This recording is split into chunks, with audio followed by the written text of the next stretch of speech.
Hey guys, Joe here, and today is a different kind of video. Well, it's a tech video, but what I mean is this is an episode of Tech from Bed. I'm still on bed rest. I still have my wound vac going for my leg. The bottom of my foot still isn't healed, obviously. It's only been a week and a half since I had, well, basically my foot split in half to fix some damaged tissue. And, well, what I want to do is change up that a little bit. I've been using that as my main rig because it's more than fast enough. But I decided I wanted to throw a water cooler on there because I got this in a bundle deal and might as well because I could use that air cooler on my HTPC, which I'm still waiting for parts for. So what this is going to be, it's going to be vloggy-ish. I'm going to be just hitting pause on my phone here. My phone, the Pixel 3a XL, when they did the last update, made it so it films in variable rate that you can't lock to 60 FPS, so you can't actually edit it without running it through an encoder, which pisses me off. So then I had to spend a lot more time trying to edit, and I'm not good at that. So basically I can cut stuff and jump around, but I'm not like Lumetri or any of that fun stuff that you expect from good content creators. Almost said YouTubers, not a YouTuber. Subscribe if you want to help the channel grow. Maybe someday I will be a YouTuber, but not right now. But anyways, what I'm going to do is I finally got the mount because I needed a mount. It came with an AM4 mount on that cooler.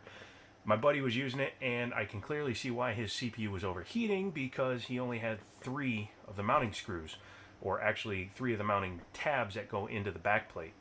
So that's why your stuff was running hot, bro. Anyways, what I need to do now is shut down that system and then take that cooler off. You don't need to watch me do that. That's pretty simple. But I will show you that I had to modify this. This is a 280 mil. I modified this by putting a couple of PCIe brackets on there because it is not going to be sitting there. Number one, the pipes won't reach. Number two is I don't want to remove the drives. So what we're going to do, and you'll see it when it's actually mounted, is we're going to mount it sideways on the chassis. So what I'm going to do now, like I said, is turn off the computer, and then I will mount that to the frame after I take off the cooler, and then we will come back and keep going. So yeah, really quickly before I start tearing it apart, now that it's turned off, here's some stuff that you're going to need. Obviously you're going to want some isopropyl alcohol. That's for cleaning off the CPU, so you should get that. I use 99.9% pure. You can get it down in the description. I'm going to use some Arctic MX4 description. I'm going to use a couple of old fans that I had laying around. Those won't be in the description. I just don't have a good set of 140s. I thought these were 120s, or I thought this was a 240 rad. It's not. I'll link this. This is a Corsair or something or other. And let's see, what else are you going to need? Oh, you're going to need a screwdriver, some screws, and I use an iFixit kit. Link in the description. I'm not sponsored or anything, but still think this is the best toolkit, period. If you're doing stuff, you definitely need an iFixit toolkit. So back to it. Now, one thing you always want to make sure you have is a giant thing full of loose screws of different assortment sizes, all that good stuff, because it will help you greatly. I have plenty of extra screws because I like to drop them because of my nerve damage, but also because they come in handy down the road. So what I'm going to do now is put the radiator on. I've already taken the other cooler off, but I'm going to put the radiator on, and luckily, and I'll show you in a second here, I found a convenient spot to mount this that was completely by accident, yet almost serendipitous. Look that up if you don't know what that means. So yeah, like I was saying, it's totally serendipitous that these holes for mounting drives or water cooling gear or something was there because, as you can see, radiators fit perfectly, or the radiator fits perfectly. So the next thing to do is change this bracket, because again it's got the AMD bracket on there, but this is just an Asetek pump. So all I did was I went on the Amazon, and ordered one of these. Again, it's just a retention kit for Intel 11.5X, 13XX, because it's a 1366. If you just get a basic kit, they'll all work. So now to install that, put some new thermal goop on there, and we'll be right back. So hang on for that, okay? So there it is, installed. Really easy, really simple. Sorry, that's the wound vac. But these Asetek mounts make stuff so much easier because it's a universal style mount for Asetek coolers, which pretty much all all-in-ones have. Just need to plug in the CPU fan, which we will do real quick. And the eagle-eyed among you, Are you among you? Will notice that there's only 4 sticks in this computer. This 5675 Xeon processor I have in there has a dead memory channel on the memory controller because I overclocked it way too far on air one time. Just once, or 60 times. So I need to get another 5675, although a 5680 has a higher base clock, which means maybe it might clock actually higher on the overclocks. So we'll have to wait and see on that. I'm going to do some video watching before I do that. But let's go ahead and turn it on, see if it explodes. Let's go ahead and turn on the power to see if it explodes. Come on, there we go. So I hear pump noise. Sorry, that was my teeth. I hear pump noise, and that's already calming down. Monitor should be coming to life here in a second. Come on. Come on, Cletus. Come on. Yeah, there we go.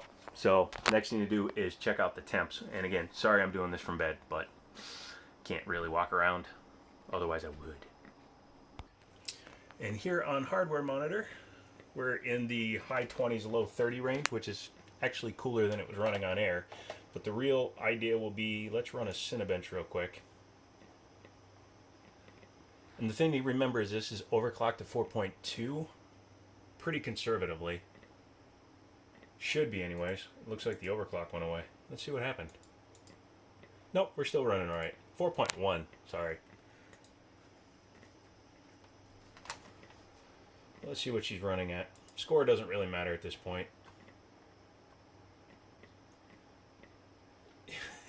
Under 50 degrees. I like that. It's because Xeons don't actually draw a whole whack ton of power unless you overvolt the snot out of them, which, now that I know I have a lot more room in it, I probably will go back in and do. But yeah, that was pretty simple, pretty easy. Just something to do. I've been wanting to try that for a while, ever since I got that radiator AIO from my buddy. Again, now I know why it was overheating on him. Why are you so... my white balance. There we go. Sorry, I was all blown out. Apparently I must have hit the... oh, someone's tired. The white balance button. So, yeah, let's see. Yeah, the score is down low, but I just restarted the computer. So next thing to do is just overclock the snot out of it. But you don't need to be here for that. So anyways, that was a quick tech one. Just wanted to throw one out there because I did 2 firearm videos this week. There'll be more coming next week. I have some testing going on. And to answer another question, if you follow me on social media, why don't I have my Titan X in there? That's because the Titan X, which I fixed and stole, is going into a smaller rig, which is actually going to come in here. And it's an ITX build, but I'm waiting for the motherboard. Once I get the motherboard, then I can go ahead and finish that up and make that computer a reality. It will be as fast as this one, if not faster. And it will be small, and it'll have the Titan X, and it'll be my VR rig. Because when I'm in here, one way I escape when I can't go out and do things is I sit and I play Fallout 4 because I modded it, and I added all the DLC. So, yeah, you can do all the game now in VR, so that's what I do. So check out my other stuff. There's almost 800 videos on the channel. Get subscribed. Use my Amazon affiliate links, which you'll see down below. This again was vloggy, but one take with a bunch of pause cuts. I think I'm gonna kind of make that my thing now. Let's make that a thing. Let's do pause cuts. Just kidding. When I do testing and things like that, or the builds, they'll be cut because those are filmed on my Canon Vixia. If anybody wants to maybe donate something better to the channel, like a GoPro Hero 7 or 8, let me know. I'll take it. And, as always, I'll talk to you later. Keep looking at the wrong camera. That makes it real easy.